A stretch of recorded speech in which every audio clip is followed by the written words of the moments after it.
I didn't care about nothing else but partying. I should be doing horror film music. Jävlar, kunde vi få över oss det här? Why you getting that impression? Jag älskar ju liksom så här typ koncept. It's exciting, it's fresh, it's different. The purists hated it. It's really strange. I tried working for the man, but fuck it, you know. Whatever makes you feel good, go with it. Old to the new. A flavor from the old so you don't scare people, but with the future sound. Olivier Ducreux är fransmannen som drog till Berlin för att hitta hem musikaliskt. Han valde bort en framtid inom matematiken och efter 5 års studier blev det istället full satsning på musiken. Han var med och skapade trion Apollonia och har från en avskalad och hypnotisk techno, färgad av reverb och ljudeffekter, landat i en varmare ljudbild. Det här är musik och Dernulf med Shonky. I always enjoyed going out. I always been night owl, and it's from really early age. And I don't know why I always enjoy dancing, and I always get really excited and really, really curious about the nightlife.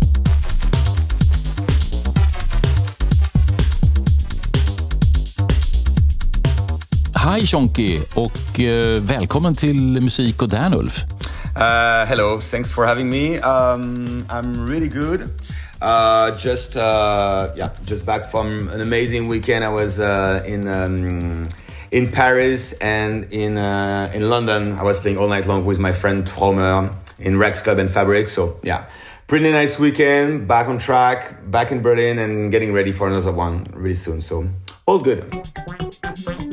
För många är Shonky förknippat med trion Apollonia som slog till i början av 10-talet. En fransk supertrio kan man väl säga som blev lite av en brygga mellan house och techno med sin förföriska enkelhet.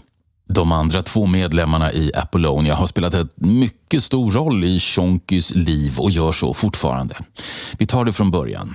Olivier är uppvuxen i Paris i en familj som inte var speciellt intresserad av musik, så det uppvaknandet fick han göra själv och det tillsammans med vänner. Well, to be honest with you, I didn't get raised in a musical family, in the meaning that everything came on my own. I mean, on my own. It's more like the brother of my best friend got this was listening this radio called Radio Nova, who was like providing a lot of new style, new genre, and he was buying those CDs, and I was buying also those CDs, and they were full of new stuff, new jack, early hip hop, and this is what I heard this is what I get into at the beginning. You know, I was really into more black music and soul music. But then everything. Then I get diverse over the years. But the first memories were that, you know, I was like, I did my own education. With friends around, but not exactly with at home, if I can say so.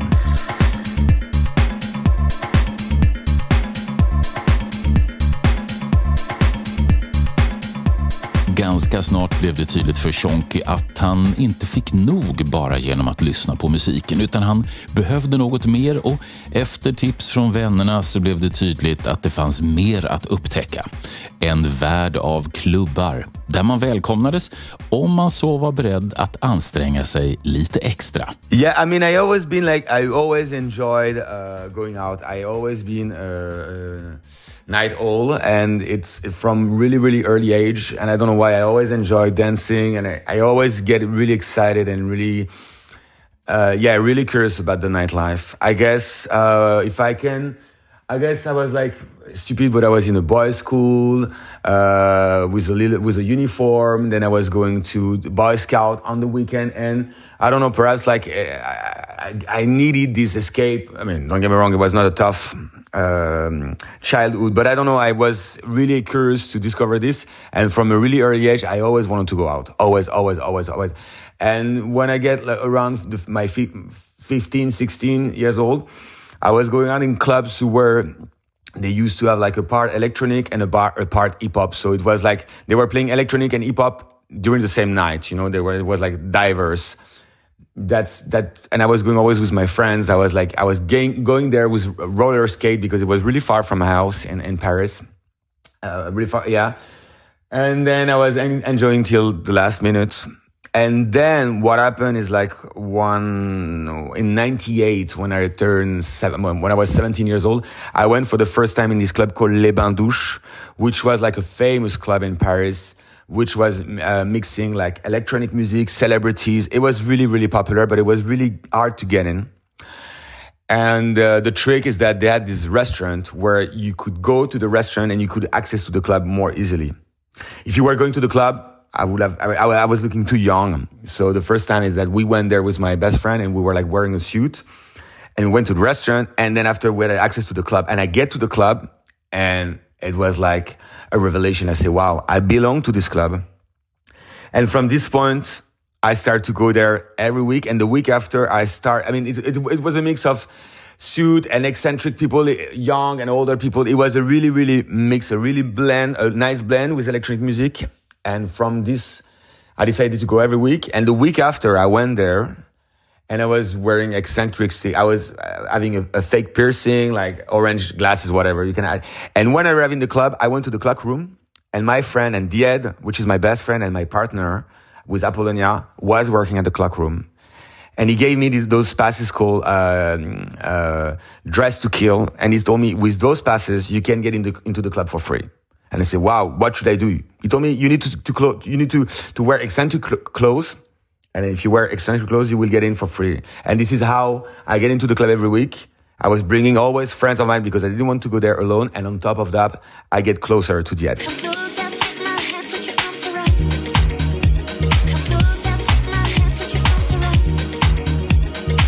Shonky studerade matematik men blev allt mer rastlös och gjorde sen ett mentalt skifte då han bestämde sig för att ägna sig åt musiken en stund och sen kunde han ju alltid gå tillbaka till studierna. Det gjorde han ju sen inte. Det var på den omtalade klubben Le Bateau i Paris som han formades i sina sena tonår. Klubben höll till på en båt och var med om att forma upplevelsen av elektronisk musik för en generation klubbare i den franska huvudstaden. Och den som bidrog till att musikaliskt inspirera och indirekt få honom att bestämma sig för vad han skulle göra i livet var den framtida kollegan och vännen i Apollonia, Ghenacia. I met Dan because Dan was I was going out and I was seeing Dyed all the time at the club and I was trying to hang out with him. And then one time he told me, do you know Ghenacia? And I said, yeah, I know Ghenacia, but do you like Ghenacia? I said, yeah, I like Ghenacia, but I like Ghenacia like other DJs, you know. And he told me, have you ever been to Le Bateau? And I said, no, what's going on there? He said, yeah, there's this after party that Dan is the resident, he's playing there every 2 weeks. You should come and you should check it out, you know. And one time I went there and wow, it was like also another slap in my face. And I say, I also belong to this club.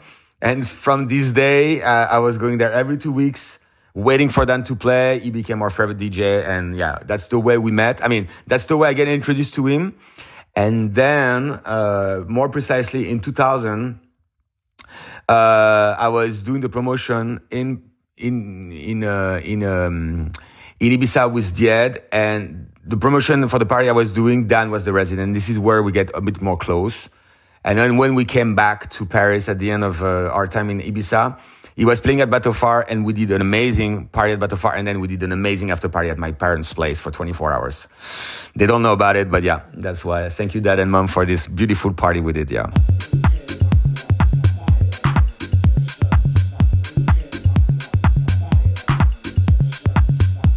Första singeln kom 2005 på skivbolaget Freak & Chic som Ghenacia och David Ducreux ansvarade för. Djupt, sexigt och avskalat, så beskriver många den ljudbild som Shonky skapar. Den harmoniska ådran släpper inte taget om honom och det gör att värmen i soundet får ta stor plats även om det elektroniska är ständigt närvarande. Musikaliskt är han rörlig och inte så intresserad av att förhålla sig till vad han tidigare gjort. Framförallt så försöker han att varje gång han går till studion bli klar med någon så att det fortfarande känns som om det är en rörelse och att något händer. Att däremot analysera vad han gör och hur det låter är att allt för mycket intellektualisera processen, och det är han inte intresserad av. I don't really intellectualize what I'm doing. What I know is that I love something, and we keep repeating this, but it's true. I love something. I try to make it groovy, hypnotic and sexy. And I'm not saying that this is in my mind, but I guess perhaps I'm choosing the elements this way. When it was more minimal, when it was more housey, when it's more tech house, when it's more whatever, I always try to take influences with what I'm having around to and put it in my tracks. So that's the way I build things. Now I try to take a little bit this modern touch, this modern whatever in my sound. Then I don't know exactly. As I say, I don't ask myself too many questions before making music. It's the same when I have like people in the studio with me. When they arrive in the studio, say, what are we going to do? I say, well, whatever, if we do like a deep house track, if we do ska, if we do dub, whatever it is, if you do a hip hop track, it's always like, of course, it's always most of the time 4x4 or club oriented track, but I'm not too much, asking questions, because I think you need to go with the flow, and you work on something, you make it better and better and better and better. And then you have this kind of formula, which is at one point is not really creative, so you need to stop and start something new, but that's the way I like to work,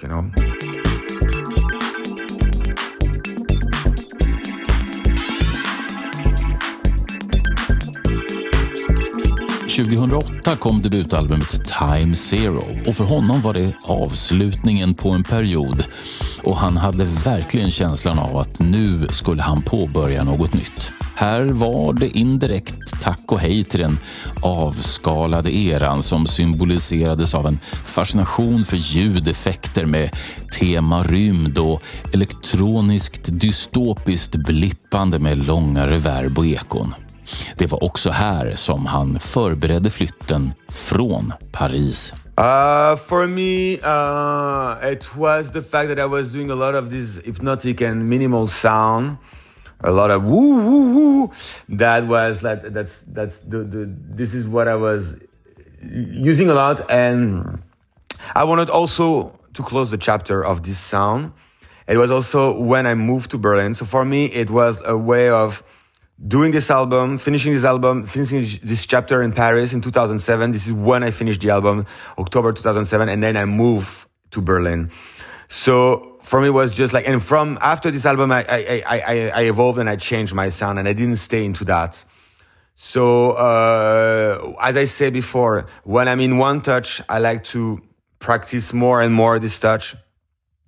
And for me it was like a way to close the chapter. I mean, if I thought about it a few times after, and was like really properly closing this moment and start something not fresh and new, but some going in a different direction. And I think it's like, I always try to reinvent is a big word, because like it's still electronic music and 4x4, and it's not that different. I'm not doing one day hip hop and the other day I'm not doing like a disco, So, but it's just like trying to once again evolve, get influenced with what's going on, keep your own touch, and don't get bored with yourself, and but still stay true to yourself. That's the most important, I mean, it's important for me to feel in everything I'm doing like a certain touch. I mean, a certain feeling that, even if, as I say, even if I'm doing disco or hip hop, my mistakes or my touch make my sound, and you will tell me, I could recognize this Shonky touch there. I mean, that for me, that's the best compliment when the people, they say it sounds like you, Even if they say I don't like it, but it sounds like you, I say, okay, better. Then you like it, but it doesn't sound like me, That's what I believe or I think.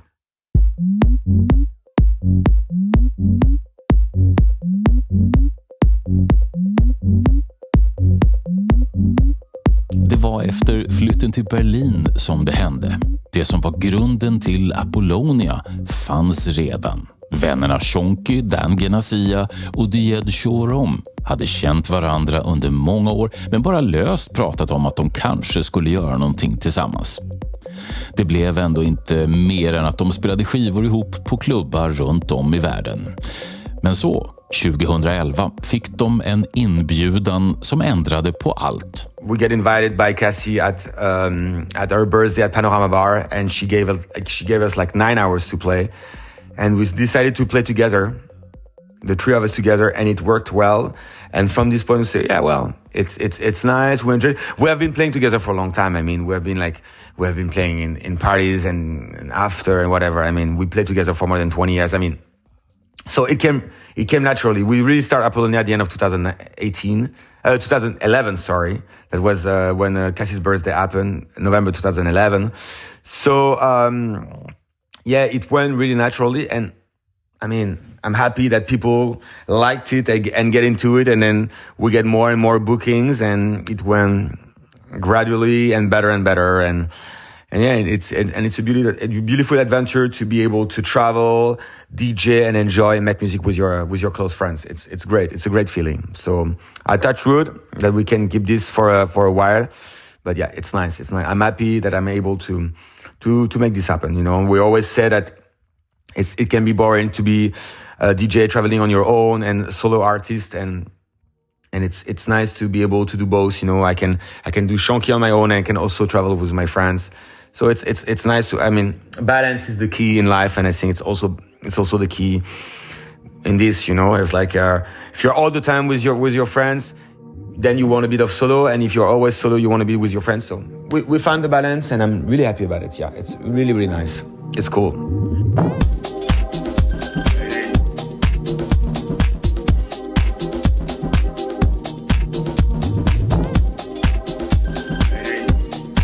It came naturally because we have a lot of common tastes and a lot of different roots, but also a lot of common tastes, and we agree. And then we did this, one EP first, and then we did this album together, tour à tour.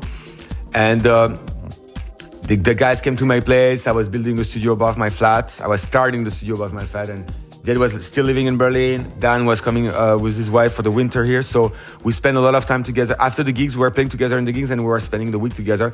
So it was a little bit exhausting, but it was nice because we were like, you know, we had this head full of music from the weekend, and we could like say, okay, well, we like this, we like that. And we stayed like a few months together, and we did this album. So far, we haven't done any music since then because we were like also focusing on solo project and doing both. And we got like busy schedule, I'm not gonna lie.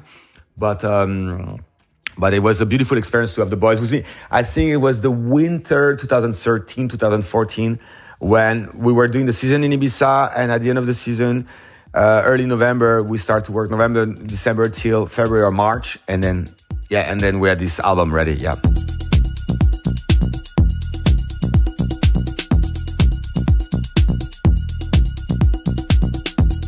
Apollonia har hittills bara släppt ett album, Tour à Tour, som kom 2014, och många har varit på trion om en uppföljare, och ingen säger egentligen så mycket, men jag skulle inte bli förvånad om det dyker upp något nytt så småningom.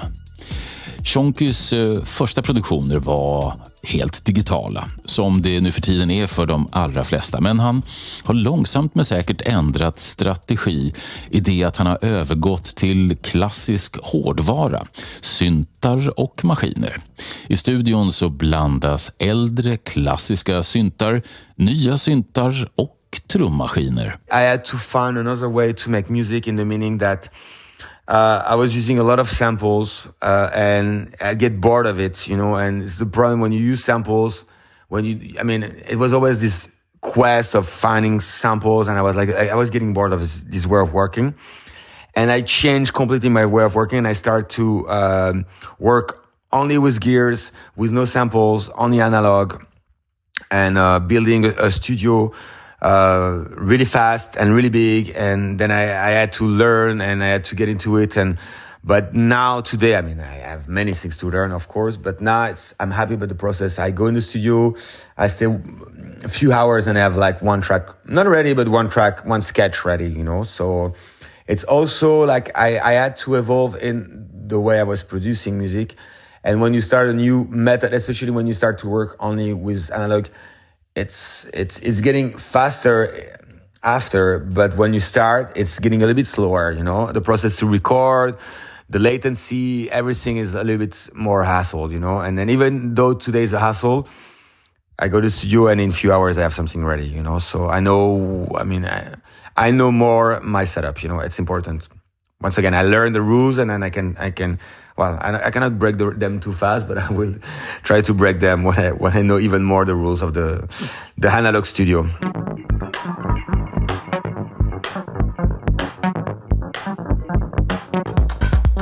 I början av 2022 så startade Shonky skivbolaget Stoned Pilot som bara ger ut musik på vinyl och då framförallt samarbeten med andra artister. Och tanken är att allt ska spelas in i hans studio i Berlin. Idén växte fram under pandemin då han passade på att göra ett gäng samarbeten med vänner. Fast flera av dem var just digitala samarbeten och de kunde aldrig träffas. Men allt eftersom pandemin har givit vika så kunde det åter bli riktiga möten. När han väl byggt en studio som gjorde det enkelt att skapa snabba skisser och bjuda in andra musiker så uppstod nästa problem. Vad skulle han göra av all musik som skapades? Nu tackar han faktiskt nej till digitala samarbeten utan nu är det som kommer ut på skiva det som hänt i hans studio i Kreuzberg i Berlin. As I said, for me the music is that I'm happy about it because it for me, a good piece of music needs to be a piece that stays and not being only able to play at one time. And of course, some tracks are more playable at some time, but I like the fact that I'm hearing the album and I really like the result, even though it was not made yesterday, you know. So that's the product, but it took time and COVID didn't help about the release of the this releasing, but I'm happy today that it's there. Stupid, but I love the artwork. I love the product, not the product, but I love. I'm happy about it. I'm proud of it. You know, I'm proud of it. Let's say I'm proud of it. Yeah.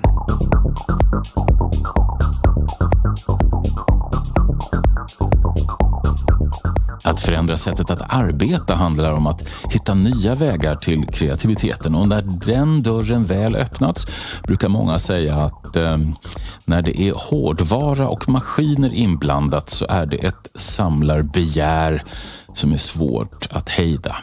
En ny pryl till behövs allt för att kunna skapa någonting fantastiskt.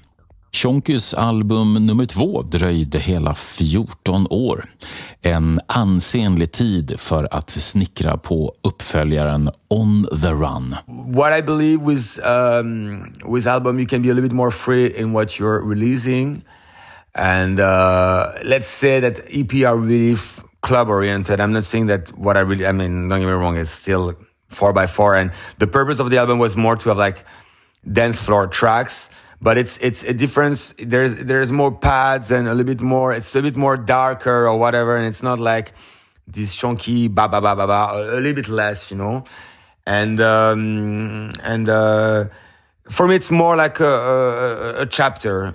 But I'm less sure it's going to be like Time Zero, where I was really closing something. It's more like a step and keeping going, and I'm more evolving in this sound, you know. I'm more evolving in this direction, and I think over the years, older you get, better you know where you want to go, and better you know where you belong, you know. And I like it freaky. I like it bassy, freaky elements, freaky melodies, a little bit acidy, and being playable for yeah. I like it. After, I will say something like this, you know, after touch. But what I like to produce, then it's nice to stand for something as an artist, you know. I think it's important, you know, like if I can take artists like Moody Man or Ricardo Villalobos, they stand for their sound, you know, and they're famous for that, and this is really something that's career that I look and say, wow, that's, you know, they don't change. You hear Moody Man is always, he's using samples, disco samples, or it's a way of using the MPC, whatever, and that's the way. It's not changing or it's not evolving, depending what's happening around. So I think it's also an example to see that you can make your sound evolve, but it needs to be close to. I mean, it cannot be too different from before. You know, it's like people are waiting for you for something, and you can let's say you can surprise people, but it cannot be like a too big surprise. Then they don't recognize you. You know, I think.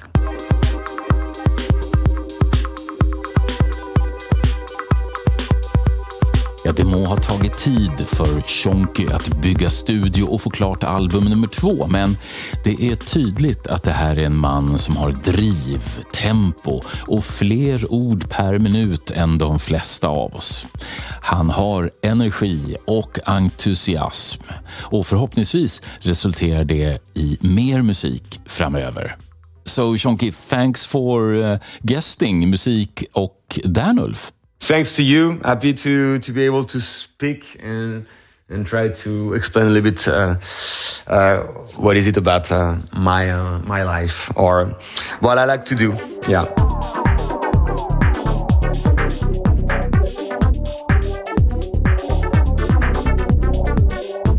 Du har hört musik och Dernulf med Shonky. Tack för att du lyssnar och ett extra tack till dig som är Patreon och supportar och säkrar poddens fortlevnad. Vi hörs!